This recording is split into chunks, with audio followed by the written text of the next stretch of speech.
আমার আল্লাহ তার নবীর পরিচয় দিচ্ছেন। সকল নবীকে মহান রব্বুল আলামিন নাম ধরে ডাক দিয়েছেন। আদমকে নাম ধরে ডেকেছেন, নূহ আলাইহিস সালামকে নাম ধরে ডেকেছেন, ইব্রাহিমকে নাম ধরে ডেকেছেন।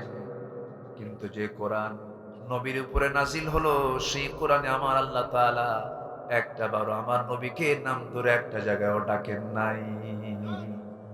এক জায়গাতেও নাম ধরে আমার আল্লাহ তার রাসূলকে ডাক দেননি।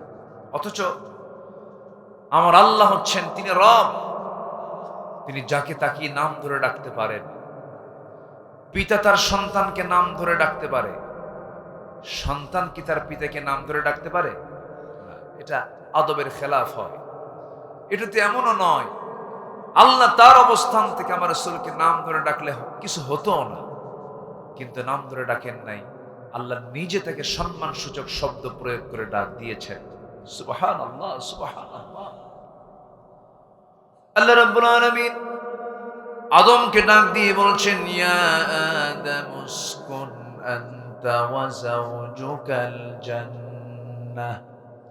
ডাক দিচ্ছেন, ওয়া মা তিলকা বিয়ামিনিকা ইয়া মূসা।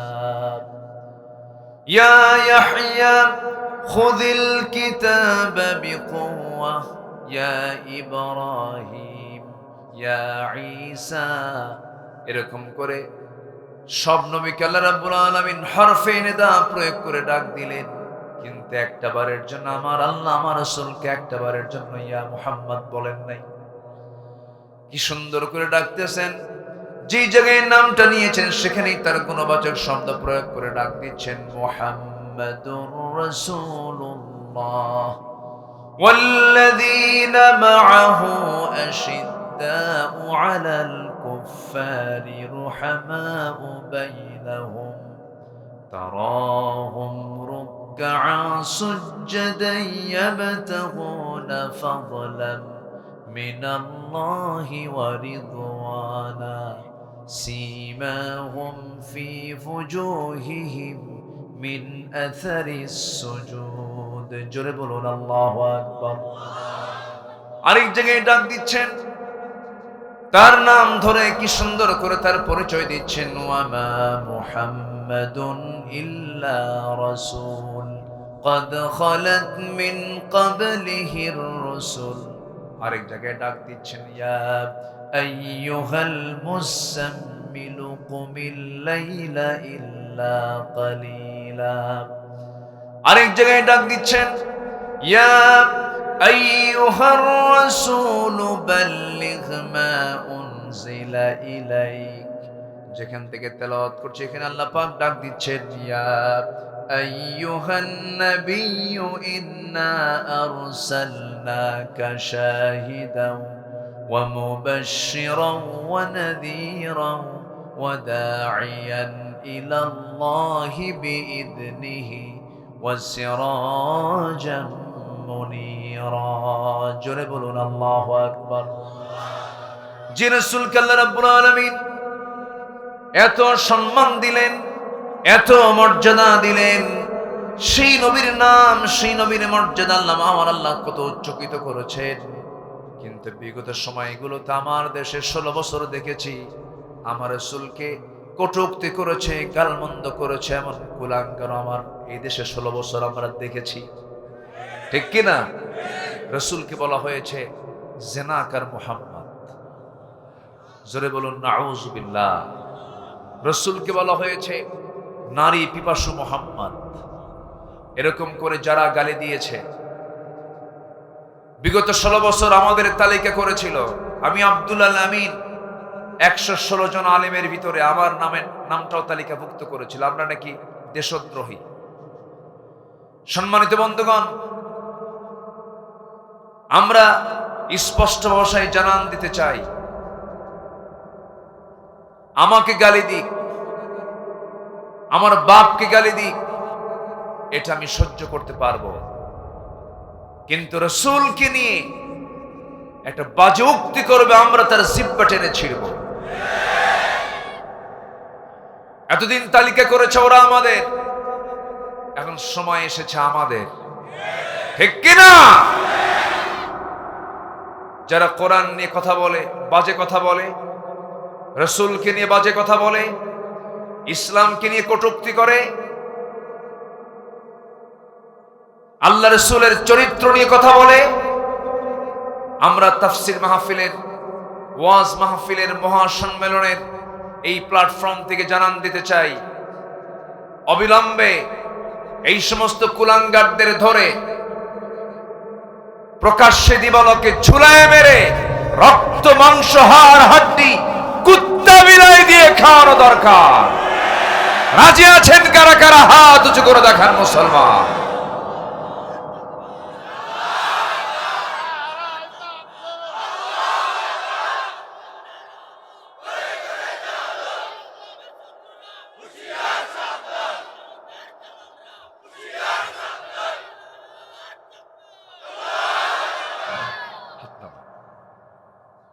কষ্ট পাচ্ছেন নাকি? কষ্ট পাচ্ছেন? সম্মানিত বন্ধুগণ, বুকটা ফেটে যায় ওয়াজ মাহফিলের এই চেয়ারে যখন বসি। একজন মানুষের কথা বারবার মনে পড়ে যায়। উপস্থাপক তার নামটা উচ্চারণ করেছেন। সম্মানিত বন্ধুগণ, 2023-এর 13ই অগাস্ট সুস্থ মানুষ জেল খাটলেন 13 বছর। সুস্থ মানুষকে জোর করে ধরে জোরপূর্বক হসপিটালে ভর্তি করায়া আবু হানিফা রাহিমাহুল্লাহর মতো শরীরের ভিতরে বিষ প্রয়োগ করে, পয়জনিং করে তাকে কেমন করে নির্মমভাবে হত্যা করা হলো। আমরা অবিলম্বে এই ওয়াজ মাহফিলের এই প্ল্যাটফর্ম থেকে জানান দিতে চাই, এদের কেউ অতি দ্রুত গ্রেফতার করে চূড়ান্ত শাস্তি নিশ্চিত করা হোক। ঠিক কিনা? এই কথাগুলো কি আমাদের অন্যায় না নেয়? কেউ কি মন খারাপ করছেন? আমি একজন নগণ্য, আমাকে মানুষ আলেম মনে করে, কিন্তু আমি নিজে জানি তো আমি কি। সেই এলেম কালাম আমার মধ্যে নাই, কিন্তু আমার তো এতটুকু প্রতিক্রিয়া ব্যক্ত করা উচিত একজন মজলুম আলেমের শাস্তি নিশ্চিত করার জন্য। ঠিক কিনা? একজন মজলুম আলেমকে এইরকম করে নির্যাতন করা হয়েছে, অবশ্যই তার যারা আসামি তাদের শাস্তির দরকার আছে না নাই? 2009 সাল আমার জীবনের প্রথম হজ। আমি হজে গিয়েছিলাম 2009 সালে প্রথম। ওই বছরই ছিল হলো আল্লামা সাইদ রাহিমাহুল্লাহর জীবনের শেষ হজ। উনি 2010-এ গ্রেফতার হলেন 30 জুন, একসঙ্গে আরাফা, মিনা, মুজদালিফা। ওই সময় তাকে প্রশ্ন করা হলো, হুজুর আপনি দেশে যাবেন না এখন কেন? মামলা রেডি হচ্ছে, আপনাকে গ্রেফতার করে তারা জেলখানায় ঢুকাবে। উনি মুচকি হাসি মেরে বললেন, সাইদি পালায় থাকে না। আল্লাহু আকবার বলবেন না? সাইদি পালায় না। ওনার কথার মধ্যে তার বাস্তবতার মিল আছে না নাই? আসতে বলবেন না, আছে না নাই? উনি কি পালিয়েছিলেন? উনি পালাতে পারতেন। উনি বললেন, আমি আমার দেশে ফিরে যাব। আমার ভাই, আমার দ্বীনি ভাইরা মানবতার জীবন যাপন করবে, এটা হতে পারে না। আমার রাসূলের চরিত্র এমন ছিল না, আমি দেশে ফিরে যাব। দেশে ফিরে এসেছেন, জেল জুলুম নির্যাতন সহ্য করেছেন, জীবনটাও দিয়ে দিয়েছেন। শুধুমাত্র একটা উদ্দেশ্য, তার সারা জীবনের একটাই দোয়া ছিল, আল্লাহ এই জমিনটাকে তুমি আল্লাহ কোরআনের জন্য কবুল করে নাও। সম্মানিত ভাইয়েরা, এখানে যারা বসে আছেন কেউ আমার দুশ্মন নয়, কেউ আমার শত্রু নয়। আমি কাউকে ইঙ্গিত করে কোনো কথা বলতে আসিনি। আমি কোরআনকে সামনে রেখে কিছু কথা বলতে আসছি। দয়া করে কেউ মন খারাপ করবেন না। মন খারাপ করছেন নাকি আপনারা? কেউ মন খারাপ করবেন না। একটু আমার কথাগুলো মনোযোগ দিয়ে শুনুন। সম্মানিত ভাইয়েরা, বিশেষ করে যুব সমাজ, তোমরা যারা আছো, চরিত্র খোঁজার জন্য কোথাও যাওয়া লাগবে না। চরিত্রের চরিত্র খোঁজার জন্য একজন ব্যক্তিকে খুঁজে বেড়াও। আল্লাহর কর্তৃক যিনি সিলেক্টেড, নির্ধারিত, তিনি হচ্ছেন মুহাম্মদুর রাসূলুল্লাহ সাল্লাল্লাহু আলাইহি ওয়াসাল্লাম। তিনি কি ছিলেন না? আল্লাহু আকবার। আমার বন্ধুগণ, সেই নবীজির জীবন থেকে নিয়ে আমরা 15টা আদর্শ আজকে একটা একটা করে শুনবো, একটা একটা করে বলার চেষ্টা করব। নাম্বার 1 হলো, আমার নবীজি ছিলেন একজন সুন্দর আদর্শ দায়ী। প্রজ্ঞার সাথে তিনি দাওয়াত দিয়েছেন, যোগ্যতার সঙ্গে তিনি দাওয়াত দিয়েছেন, উত্তম পন্থায় তিনি দাওয়াত দিয়েছেন। যুব সমাজ, এখানে যারা উপস্থিত আছেন, নবীজির এই আদর্শকে আমরা লালন করব, সুন্দর মানুষকে সুন্দর করে ইসলামের দিকে ডাকবো, নিজেরাও ইসলামের দিকে থাকবো। এটা আমার নবীজির জীবনের গুরুত্বপূর্ণ একটি আদর্শ। আল্লাহ রাব্বুল আলামিন তার ব্যাপারে সুন্দর করে ইঙ্গিত দিচ্ছেন, উদউ ইলা সাবিলি রাব্বিকা বিল হিকমাহ ওয়াল মাউইযাতিল হাসানাহ ওয়াজাদিলহুম বিল্লাতী হিয়া আহসান ইন্না রাব্বাকা হুয়া আ'লামু বিমান দাল্লা আন সাবিলিহি ওয়া হুয়া আ'লামু বিল মুহতাদিন। জোরে বলুন আল্লাহু আকবার। হে নবী, আপনি মানুষকে দাওয়াত দেন, মানুষকে প্রজ্ঞার সাথে উত্তম নসিহতের মধ্য দিয়ে মানুষকে দাওয়াত দেন। আমার নবীজি তার সারা জীবন যে মানুষকে দাওয়াত দিয়েছেন মক্কার মাটিতে, তিনি কি ফুল পেয়েছেন না পাথর পেয়েছেন? কি পেয়েছেন? কি পেয়েছেন? পাথর পেয়েছেন। মক্কার মাটিতে দাওয়াত দিতে গিয়ে নিজেও মার খেয়েছেন। মাথা থেকে পা পর্যন্ত এমন কোনো জায়গা নাই যেখানে দাগের চিহ্ন নাই আমার নবীজির দেহতে। আমার নবীজির কপালের ঠিক মাঝখানে দাগের চিহ্ন, গালে দাগের চিহ্ন, দুটো দাঁত ভাঙ্গা। আমার নবীজির উহুদের ময়দানে দাঁত ভাঙ্গা, খন্দকের প্রান্তরে কোমরটা কুঁজো হয়ে গেছে কোদাল মারতে মারতে।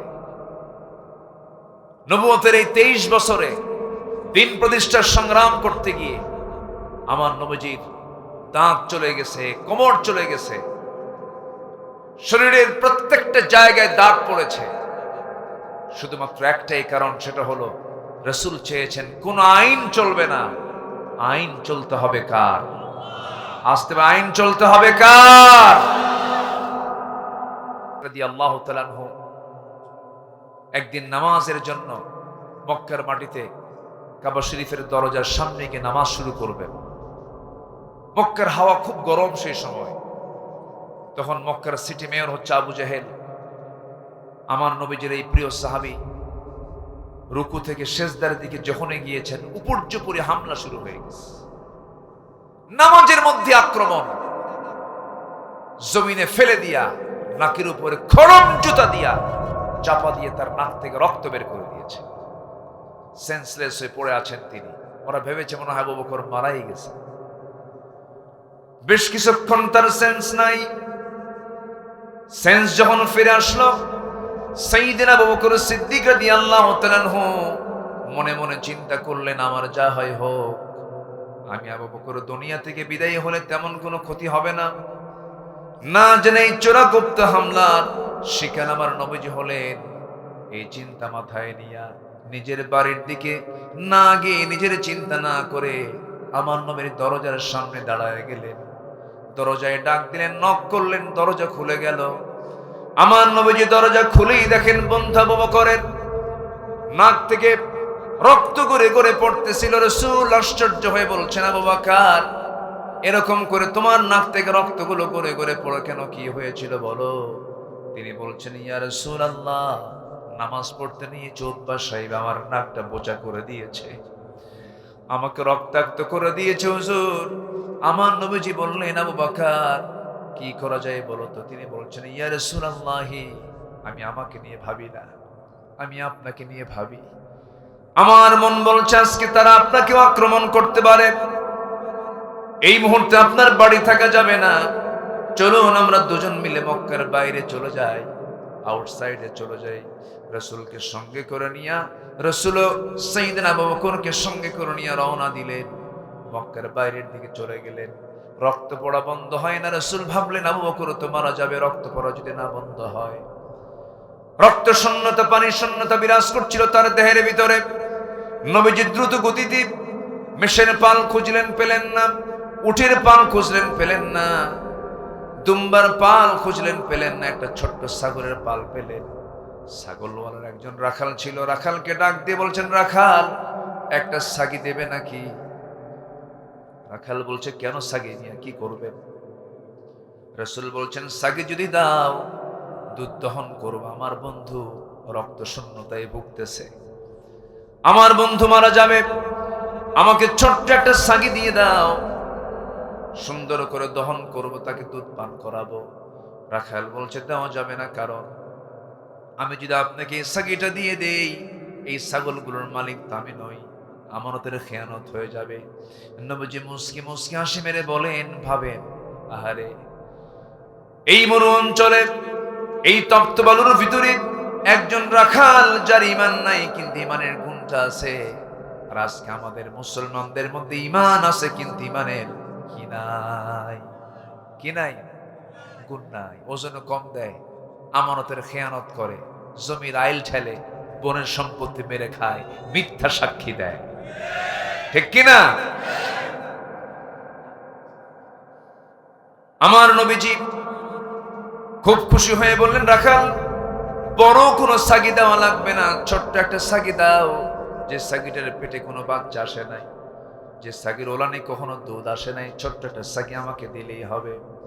ছোট্ট ছাগি যখন রাসূল চাইলেন, রাখালটা মুস্কি মুস্কি হাসি মারে আর মনে মনে কয়, লোকটা পাগল নাকি?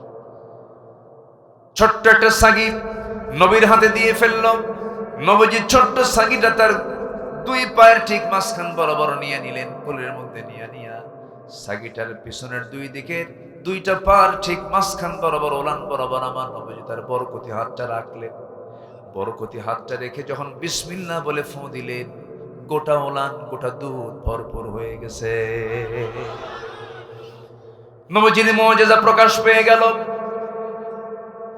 নবীজি এবারে বলছেন, রাখাল ছোট্ট একটা বাটি আমাকে দিয়ে দাও। বাটি দেওয়া হলো, সেই বাটিতে তিনি দুধ দহন করলেন, দুধ দহন করে বাটি পূর্ণ হয়ে গেল। এবার রাসূল বলছেন, আবু বকর সকালবেলা রক্তাক্ত হয়েছে, এখন বরকতের দুধ খাও। যখন তাকে বাটি দেওয়া হলো, পাত্র যখন দেওয়া হলো, বিসমিল্লাহ বলে খাওয়া শুরু করলেন, পান করা শুরু করলেন। এত পরিমাণ দুধ পান করলেন যে পেটের চামড়া টাইট হয়ে গেছে। রাসূল বলছেন, আবু বকর কেমন দুধ পান করলে হুজুর?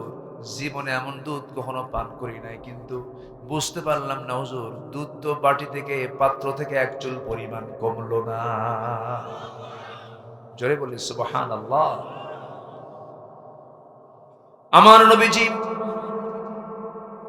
এবার বলছেন, ও আমার আবু বকর, তুমি দুধ কমাতে পারবে না, রাখালকে দিয়ে দাও। রাখালের হাতে যখন বাটি দেওয়া হলো, রাখাল যখন পান করা শুরু করবে, আমার নবীজি বিসমিল্লাহ বলে দিলেন। সেও পান করে শেষ করতে পারলো না পাত্রের দুধ। রাসূল বলছেন, সাহাবীরা, এই জায়গায় যদি আরো আল্লাহর কিছু বান্দা থাকতো, কেউ এই দুধটা কেউ ফুরাতে পারতো না, যতক্ষণ না আমি নবীজি এই পাত্রে আমার মুখটা না লাগাই। জোরে বলে সুবহানাল্লাহ, আরো জোরে বলে সুবহানাল্লাহ। আল্লাহ পাক আমার নবীর মাঝে এই সৌন্দর্য দিয়েছেন, এই মুজিজাগুলো আল্লাহ পাক তার রাসূলকে দান করেছিলেন। নবীজির জন্ম যখন হলো, মাত্র 3 দিন বয়স। কয়দিন বয়স? 3 দিন। নবীজি পৃথিবীর মুখে এসেছেন মা আমিনার কোলে। আবু তালেব একদিন বলছেন, ভাতিজা মুহাম্মদ, আমি তোমাকে দেখতে গেলাম, তখন তুমি 3 দিনের বাচ্চা। স্মৃতিচারণ করলেন, তো তুমি তো এখন আল্লাহর নবী হয়ে গেছো, আমি তোমার একটা বিষয় প্রশ্ন করতে চাই। বলেন চাচা, কি বলবেন? তুমি 3 দিনের শিশু যখন আমি তোমাকে দেখতে গেলাম, আমি তোমাদের ঘরে গেলাম, কিন্তু তোমার মাকে লক্ষ্য করে দেখি তোমার মা শুধু কান্নায় ভেঙে পড়েন, তোমার কাছে যান না, তোমাকে কোলে নেন না, তোমার মা তোমার কাছ থেকে দূরে দূরে থাকে।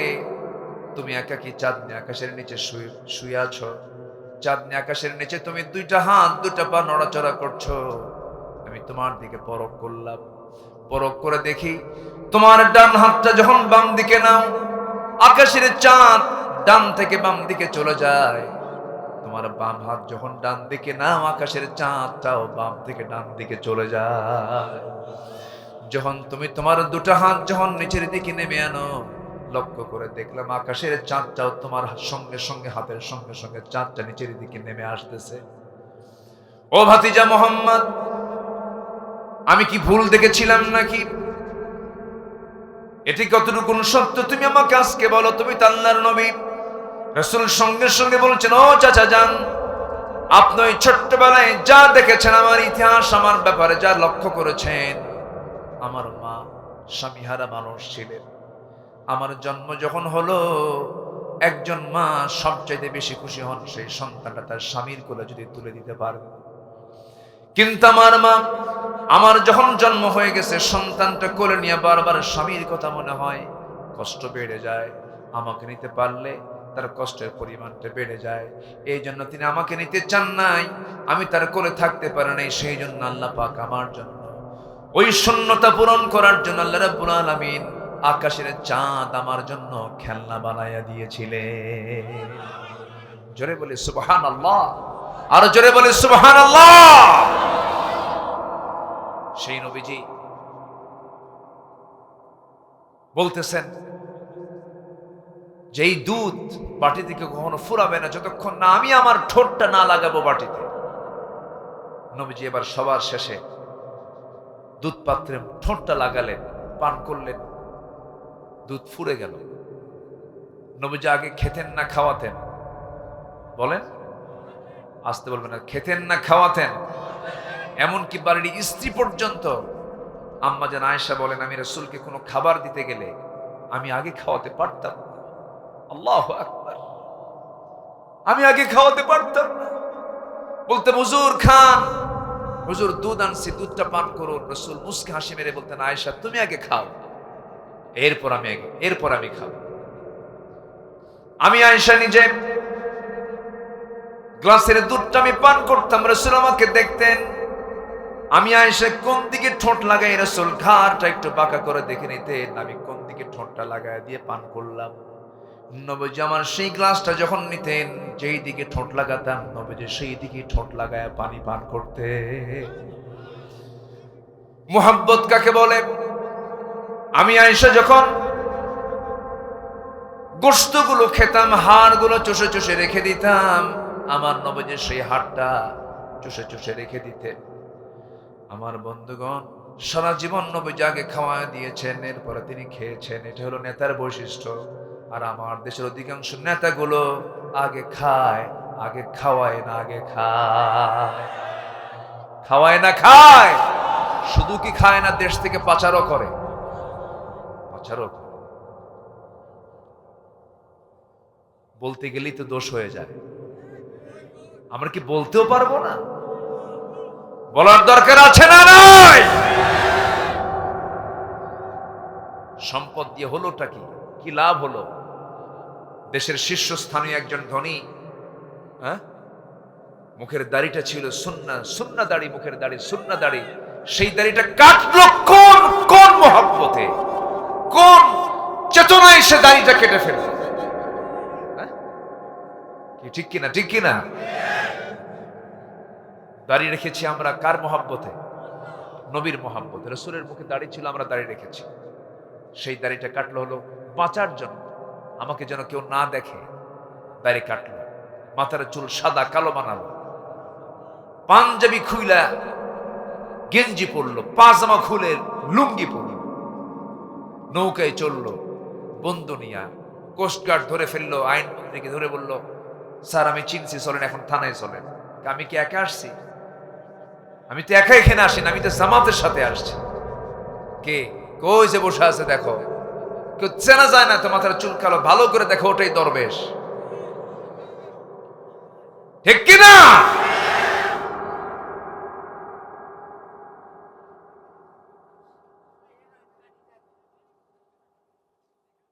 কথা বলবো? কথা বলবো? কারো কোনো কষ্ট নাই তো? জোরে বলি ইনশাআল্লাহ। নবীজির 1 নম্বর আদর্শ হলো তিনি দাওয়াত দিয়েছেন মানুষকে। আমরা দাওয়াতি কাজ করবো তো ইনশাআল্লাহ। দাওয়াত দেব, সবার আগে দাওয়াত দেব বাইরে না ভিতরে? বলেন বলেন, বাইরে না ভিতরে? রাসূল প্রথম দাওয়াত দিয়েছেন কোথায়? আউটসাইড না ইনসাইড? ভিতর সাইড। আগে ভিতরে দাওয়াত দেব। বউ যদি নামাজ না পড়ে তাহলে কি করবে? হাই রে, কি কয়, মারবে তো কাম সারা। এটা মার্ডার কেস। যে কইছে মারবো, আমার মনে হয় সে বিয়েই করে নাই। মনে হয় বউকে মারা এত সস্তা? অসম্ভব ব্যাপার। চেয়ারম্যান বড় না চেয়ারম্যানের বউ বড়? হ্যাঁ, তুমি কত বড় হুজুর আমার জানা আছে, তাও তোমার কথা বসে থাকো। কি ঠিক কিনা? সবার কাছে বড় থাকা যায়, কিন্তু স্ত্রীর কাছে বড় হওয়া এত সহজ নয়। উন্নত চরিত্র দরকার। সারা এলাকার মানুষ বুজুর্গ বলতে পারে, কিন্তু বইয়ের কাছে বুজুর্গ হওয়া এত সস্তা না। বুজুর্গ, সঠিক বুজুর্গ হলেই বইয়ের কাছে বুজুর্গ থাকা যাবে। সম্মানিত ভাইয়েরা, সম্মানিত বন্ধুগণ, বহু কথা তো স্ত্রীকে দাওয়াত দিতে হবে। স্ত্রী যদি নামাজ না পড়ে, 4টা কারণে স্বামী তার স্ত্রীকে শাসন করতে পারবেন, মারতে পারবেন। কয়টা কারণে শুনবেন? কি মারার জন্য? লক্ষণ তো খুব খারাপ দেখতেছে।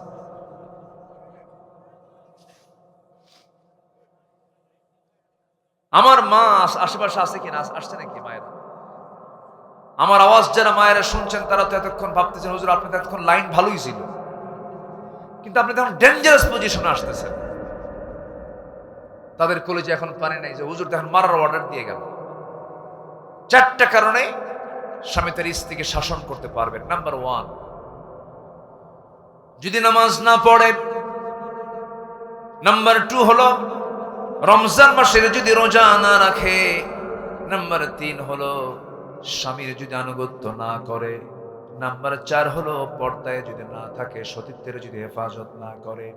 এই 4টা অপরাধের কারণে প্রত্যেক স্বামী তার স্ত্রীকে শাসন করতে পারবে। কিন্তু শাসন করার ক্ষেত্রে সেখানে শর্ত হলো, যদি তার স্ত্রীকে সে মারতেই চায়, মুখে মারা যাবে না, চোখে মারা যাবে না, কানে মারা যাবে না, নাকে মারা যাবে না, বুকে মারা যাবে না। তবে মারতে গেলে যে লাঠিটা ব্যবহার করবে, সেই লাঠিটা থাকতে হবে তার পকেটের সেই মেসোয়াক। 9 ইঞ্চি মেসোয়াক দিয়ে সে সর্বোচ্চ মারতে পারবে। মেসোয়াক দিয়া কারো সামনে যদি কারো স্বামী তার বউকে মারতে নাই, দেখে রাগ করবে না হাসবে। কি প্ল্যানে ছিলেন? উপায় নাই, উপায় নাই, মারা যাবে না। হ্যাঁ, এত সুন্দর মানুষ আপনারা, বলি আলহামদুলিল্লাহ। আমি এর আগে তো এসেছি, আমি তো ময়দান চিনি, বুঝি। খুব সুন্দর আপনারা, বলি আলহামদুলিল্লাহ। আমার নবীজি এবার বললেন, রাখাল তুমি থাকো। মনে আছে আপনাদের? মনে আছে? মনে আছে? তুমি থাকো, আমরা চলে যাই। সন্ধ্যা হয়ে গেছে, বাড়ির দিকে চলে যাই। এখন ঠান্ডা হয়ে গেছে, আমরা চলে যাচ্ছি। রাখাল কান্দে। রাখাল কি করে? কান্দে। রাখাল কান্দে আর বলে, আমাকে আপনারা নিয়ে যান। কি সুন্দর ছোঁয়া পেলাম, কি সুন্দর সংস্পর্শ পেলাম, আমাকে নিয়ে যান, এখানে আমার আর ভাল লাগে না। রাসূল বলছেন, তুমি তো কিছুক্ষণ আগে বলেছো এগুলো তোমার আমানত, খেয়ানত করা যাবে না। রাখাল, আমার সঙ্গে গেলে পরে তো ছাগলগুলো দেখার লোক নাই, তাই তো ঠিক আছে, যাব না। কিন্তু একটা শর্ত আছে। সেই শর্ত হলো, আপনি আপনার কোলের মধ্যে ছোট্ট সাগিটা নিয়া ওলানটার পিছনে হাত দিয়া যখন আপনি মনে মনে কি যেন দোয়া পড়লেন, সেই দোয়াটা আমাকে শিখায় দিয়ে যাবেন। আমার কোনো দাবি নাই। রাসূল মুসকে হাসি মেরে বললেন, এই দোয়া পড়ে কি করবা?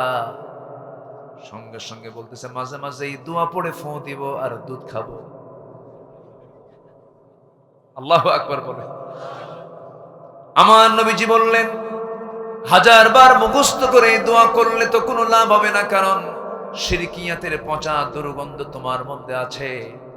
তোমার মধ্যে তাওহীদ নাই, তোমার মধ্যে ঈমান নাই, তোমার মধ্যে দ্বীন নাই, ইসলাম নাই। শিরকিয়াতের পচা দুর্গন্ধ তোমার দেহ থেকে, তোমার হৃদয় থেকে সম্পূর্ণ ডিলিট করে দিয়া তাওহীদের পেয়ালা যদি লালন করতে পারো, সেই সময় এই দোয়া পড়লে সঙ্গে সঙ্গে তা কাজে লাগিয়ে যাবে। যেরকম সুবহানাল্লাহ।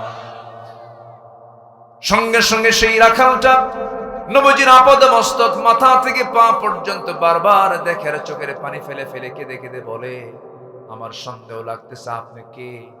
আমার তো মন বলে আপনি হচ্ছেন ওই মক্কায় জন্ম নেওয়া সেই লোকটা কিনা আব্দুল্লাহর পুত্র মুহাম্মদ নামে একজন আল্লাহর নবীর আগমন হয়েছে। আমার নবীজি মুস্কি মুস্কি হাসি মেরে বলে, ও রাখাল, তোমার বুঝতে ভুল হয় না, আমি সেই কাঙ্ক্ষিত নবী। যেরকম সুবহানাল্লাহ। দাওয়াত তার বন্ধ ছিল, তার দাওয়াত বন্ধ ছিল, মার খেয়েছেন, চলে এসেছেন মরু অঞ্চলে, ওখানে দাওয়াত দিলেন। সেই মরুর সেই রাখালটা কালেমা পড়লো, লা ইলাহা মুহাম্মাদুর রাসূলুল্লাহ। আমরা কালিমার দাওয়াত দেব, জোরে বলি ইনশাআল্লাহ।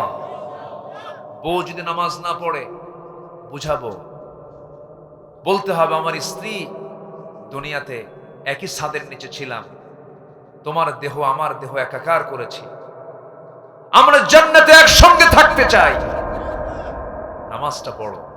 বউ কেন পড়বে না? স্বামীর দোষও আছে অ্যাভেলেবেল। কিছু কিছু স্বামী আছে সুন্দরী বউকে পরপুরুষকে দেখাতে খুব লাইক করে, আছে না? কিছু আছে না? বলে, সুইটি সুইটি এদিকে আসো তো, একটু চা দাও তো। গায়ে কোনো কাপড় চোপড় নাই, আবার পরে বলে, এই বউটা দেখতে কেমন রে আমার? থাপ্পড়ায় দাঁত ভাঙা দরকার, আছে না? নাই? তোর বউ তুই দেখ, তুই মানুষকে দেখাবি কেন? ঠিক কিনা? আবার শুধু দেখায়, জাতিকে দেখায়। R15 লেটেস্ট ভার্সন বাইক, তার প্যাসেঞ্জার সিট হলো 3 তলা, আর ড্রাইভিং সিট হলো আন্ডারগ্রাউন্ড, দেখাই যায়। হোন্ডায় চড়ায় বউকে, লাল শাড়ি আর লাল লিপস্টিক লাগায়া, চুলটা ছেড়ে দিয়া, বউকে 3 তলায় উঠায় দিয়া, পিছনে চড়ায়া দিয়া, হোন্ডার দোকানে গিয়ে বলে হোন্ডার পাইপ সরায় দেয়, স্যালেঞ্জার সরায় দিল। হোন্ডার আওয়াজ তো কম, এবার স্যালেঞ্জার ওই পাইপ যখন সরায় তখন ও আর হোন্ডার থাকে না, আওয়াজ হয় হেলিকপ্টার। বোঝেন নাই? দিল একখান টান, ত্রিশান থেকে ভালুকা দিল একখান টান, এক টানে বউটাকে নিয়ে চললো। হেলিকপ্টারের আওয়াজ মনে করে জাতি শুধু চায় থাকলে কি যায়, এটা দেখায় দিল জাতিকে। সন্ধ্যার আগ দিয়ে 16 Pro Max আইফোন এই দিয়ে ছবি একখান তুলে, অর্ধলগ্ন ছবি তুলে ফেসবুকে আপলোড দিয়ে লিখলো, প্রিয় বন্ধুরা আসুন আমার বউটাকে সবাই মিলে জামাতের সাথে দেখি। যেরকম নাউজুবিল্লাহ। এরকম কুরুচিপূর্ণ নোংরা চরিত্রের কিছু মানুষ সমাজে আছে না নাই? যুবকরা, তোমাদের সময় এসেছে এখন, তোমার গ্রামকে তুমি টার্গেট করো। 64,000 গ্রাম বাংলাকে যুবকরা যদি মাথায় নিতে পারো, তোমার গ্রামের কোন ঘর থেকে বোরকা ছাড়া মহিলা বের হয়, সেই বাড়িতে গিয়ে বলো, মুরব্বী আপনার বাড়ি থেকে কোনো মহিলাকে আর বেপর্দায় বের হতে দেব না, বোরকা পরে বের হতে হবে। কি রাজি আছো? রাজি আছো? তোমার গ্রামের মাতব্বর যে নামাজ পড়ে নাই, মাতব্বরি করে, আছে না? খালি বিড়ি খায়, বিড়ি খাওয়া মুরব্বী আছে না নাই? আবার মাহফিল এসে বলে, হুজুর বিড়ি খাওয়া কি জায়েজ আছে? উনি জায়েজের চেষ্টায় আছে।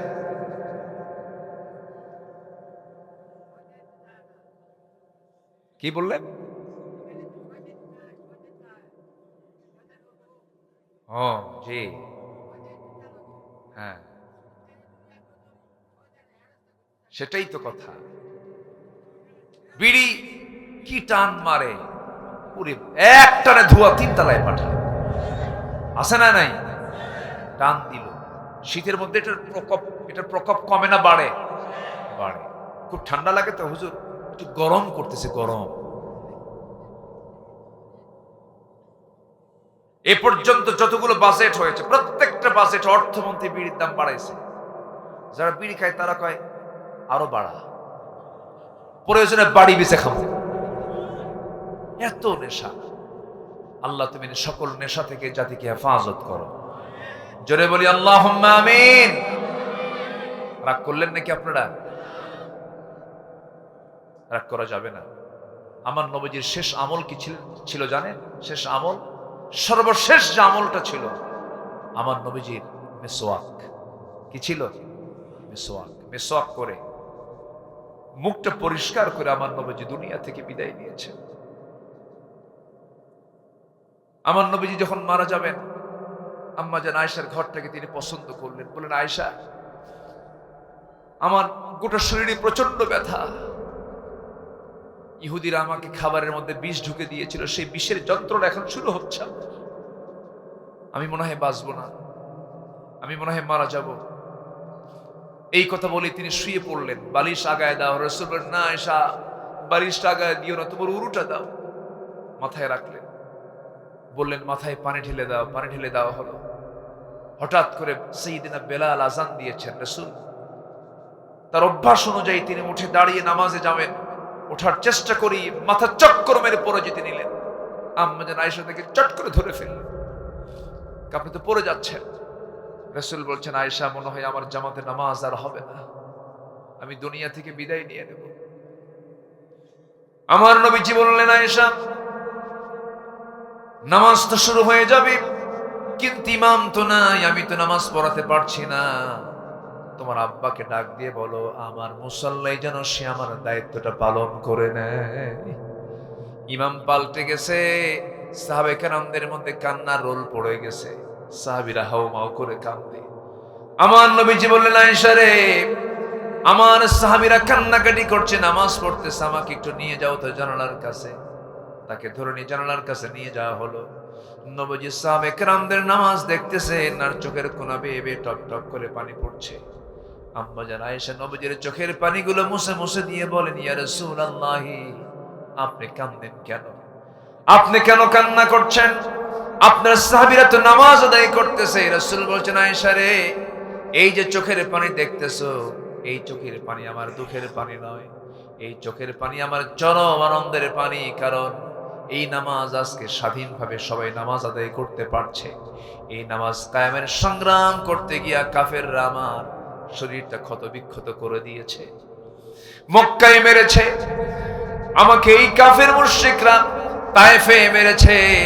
এই নামাজ কায়েমের সংগ্রাম করতে গিয়ে আয়েশা, দেখো তো আমার দাঁত দুইটা আছে নাকি? এই নামাজ কায়েমের সংগ্রাম করতে গিয়ে আমাকে খন্দকের মরু প্রান্তরে কোদাল মারতে মারতে আমার কোমরটাও চলে গেছে। আমার গালের মধ্যে লোহা ঢুকিয়ে দিয়েছে, আমার কপালে লোহা ঢুকিয়ে দিয়েছে।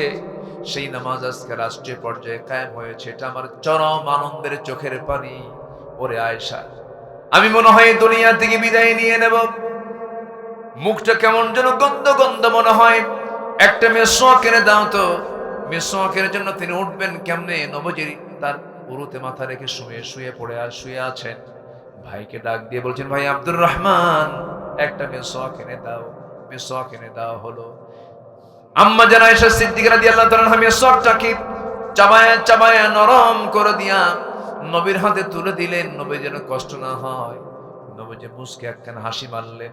মিসওয়াকটা দিয়া মিসওয়াক শুরু না করে সেই মিসওয়াকের আগায় লেগে থাকা আম্মা জান আয়েশার মুখের থুতুগুলো নবীজি চুষে চুষে পান করতেছে। আমার নবীজি মুস্কে হাসি মেরে বলছেন, আয়েশা রে, জীবনের শেষ সময় এসে তোমার কিছু হক আদায় করার চেষ্টা করলাম আয়েশা, আমি মনে হয় বাঁচব না, দুনিয়া থেকে বিদায় নিয়ে নেব। আমার নবীজি মিসওয়াক সম্পূর্ণ করলেন, মুখটাকে পরিষ্কার রাখলেন, মুখের মধ্যে কোনো দুর্গন্ধ রাখলেন না। কারণ এই মুখে কার জিকির? আসতে বলবেন না, কার জিকির? এই মুখের নাম নেব কার? যে মুখে আল্লাহর নাম হবে সেই মুখে কোনো বাজে জিনিস ঢুকানো যাবে। যেই মুখে আল্লাহর জিকির, সেই মুখ দিয়ে কোনো মিথ্যা কথা বলা যাবে। আমার নবীজি দুনিয়া থেকে বিদায় হওয়ার আগ পর্যন্ত আম্মা জান আয়েশার সঙ্গে তার সর্বশেষ কথোপকথন হচ্ছিল। হঠাৎ করে রাসূল বলছেন আমার আনাসকে দেখি না কেন, আমার আনাস কোথায় গেল? তন্ন তন্ন করে খুঁজে নাই, হঠাৎ করে তাকে বের করে ফেলা হলো। সাহাবে কেরাম বের করে ফেললেন। আমার নবীজি বলেন, আনাস রে, তুমি আমার খাদেম, দূরে দূরে থাকো কেন? তোমাকে কষ্ট দিয়ে ফেলেছি মনে হয়, কষ্ট পেলে মাফ করে দিও। সাইয়েদনা আনাসকে দেখে বলছেন, হুজুর 10 বছর বয়সে মা আপনার কাছে আমাকে রেখে গেছে, আজকে আমার বয়স 20 বছর, কোনোদিন আপনি আমাকে কোনো কাজের ইঙ্গিত করলেন না, একটা কাপড় আনতে বললেন না, একটা গ্লাস আনতে বললেন না, আমার জুতা আনতে বললেন না, বরং আপনি আমার উল্টা খেদমত করেছেন।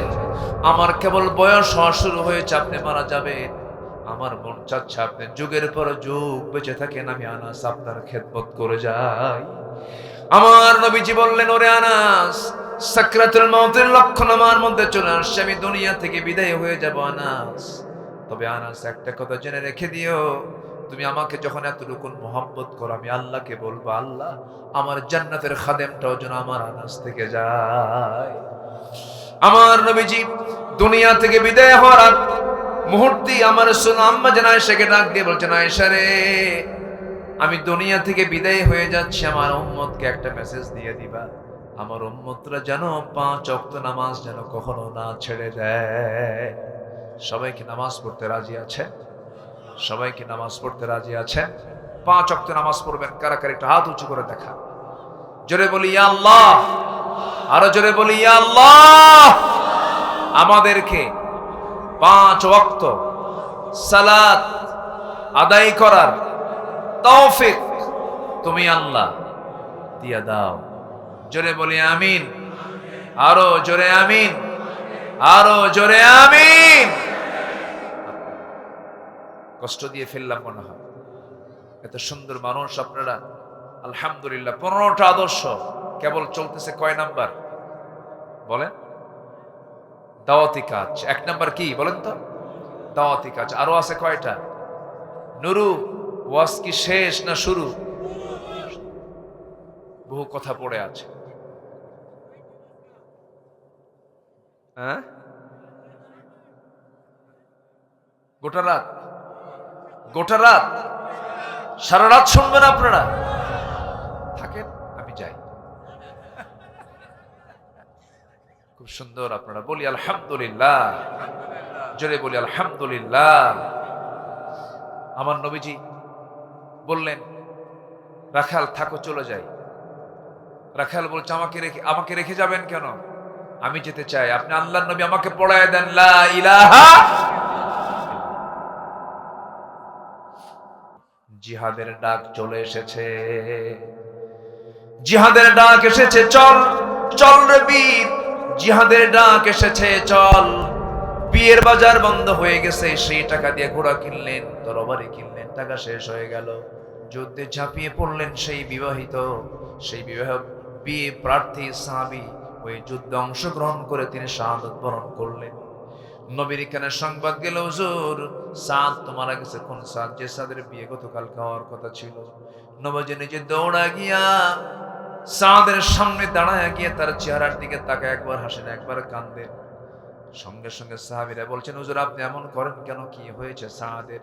রাসূল বলছেন, সাদকে দেখে এই জন্য কান্দি, সাদের সবকিছু আয়োজন সম্পূর্ণ করলাম, কিন্তু আমি সাদের বিবাহ দিতে পারলাম না, এই জন্য কাঁদতেছি আর হাসতেছি। এই জন্য আমি আমার সচক্ষে নবুয়তি চক্ষে দেখতে পেতেছি আমার সাদকে জান্নাতের হুরগুলো টানাটানি করে বেহেশতের দিকে নিয়ে যেতেছে। জানাজার আয়োজন করো। রাসূল জানাজা পড়ায় দিলেন। জানাজা সম্পূর্ণ করে রাসূল বললেন, এই মদিনার সবচেয়ে সুন্দরী নারীর সঙ্গে তার বিয়ের কথা ছিল, তাকে ডেকে আনো। আড়ালে ডেকে আনা হলো। রাসূল বললেন, ও মদিনার সবচেয়ে সুন্দরী নারী, আমার সাদ যদি বেঁচে থাকতো আজকে বিয়ে হয়ে যেত, কিন্তু সাদ তো দুনিয়াতে বেঁচে নাই। সে বিয়ের বাজার না করে সে জান্নাতের বাজার করতে গেছে, জান্নাতের বাজার তার কেনা হয়ে গেছে। তার পক্ষ থেকে একটা ঘোড়া, একটা তরবারি তার পক্ষ থেকে আমি তোমাকে হাদিয়া স্বরূপ দিয়ে দিলাম। আল্লাহু আকবার বলেন। যুবকরা, নোংরামি করবা না, 5 ওয়াক্ত নামাজ পড়বা, আব্বা আম্মাকে সুন্দর আচরণ উপহার দিবা, কখনো ধমক দিয়ে কথা বলবা না। তুমি কি জানো পৃথিবীর সব জায়গার দোয়া মিস হবে, কিন্তু আব্বা আম্মার দোয়া কখনো মিস হবে না। আল্লাহু আকবার, আল্লাহু আকবার। আল্লাহ তুমি সবাইকে এগুলো আমল করার তৌফিক দাও, জোরে বলি আমিন। নাম্বার 2, রাসূল ছিলেন সাহসী, আমরা কি হব? সাহসী। নাম্বার 3, রাসূল ছিলেন ধৈর্যশীল, আমরা ধৈর্যশীল হব, জোরে বলি ইনশাআল্লাহ। বলেন তো, নামাজ আগে না ধৈর্য আগে? ধৈর্য আগে। ব্যবসা আগে না ধৈর্য আগে? বিয়ে আগে না ধৈর্য আগে? সেই দিন এক মহিলা ফোন দিয়ে বলে, হুজুর আমার স্বামী না সকালে একবার তালাক দেয়, বিকেলে একবার তালাক দেয়, আমার স্বামী কি আছে? কি মুসিবত না বলেন? ধৈর্য। নাম্বার 4 হলো পরিবারের প্রতি দায়িত্বশীলতা। রাসূল ছিলেন পরিবারের প্রতি খুব দায়িত্বশীল ছিলেন। রাসূল মেয়েকে বিয়ে দিয়েছেন, আম্মা কি বলে, আমার নবীজির সবচাইতে প্রিয় কলিজার টুকরা সর্বকনিষ্ঠা কন্যা ফাতিমা রাদিয়াল্লাহু আনহাকে বিয়ে দিলেন। 3 দিন পার হতো না তাকে না দেখলে রাসূল থাকতে পারতেন না।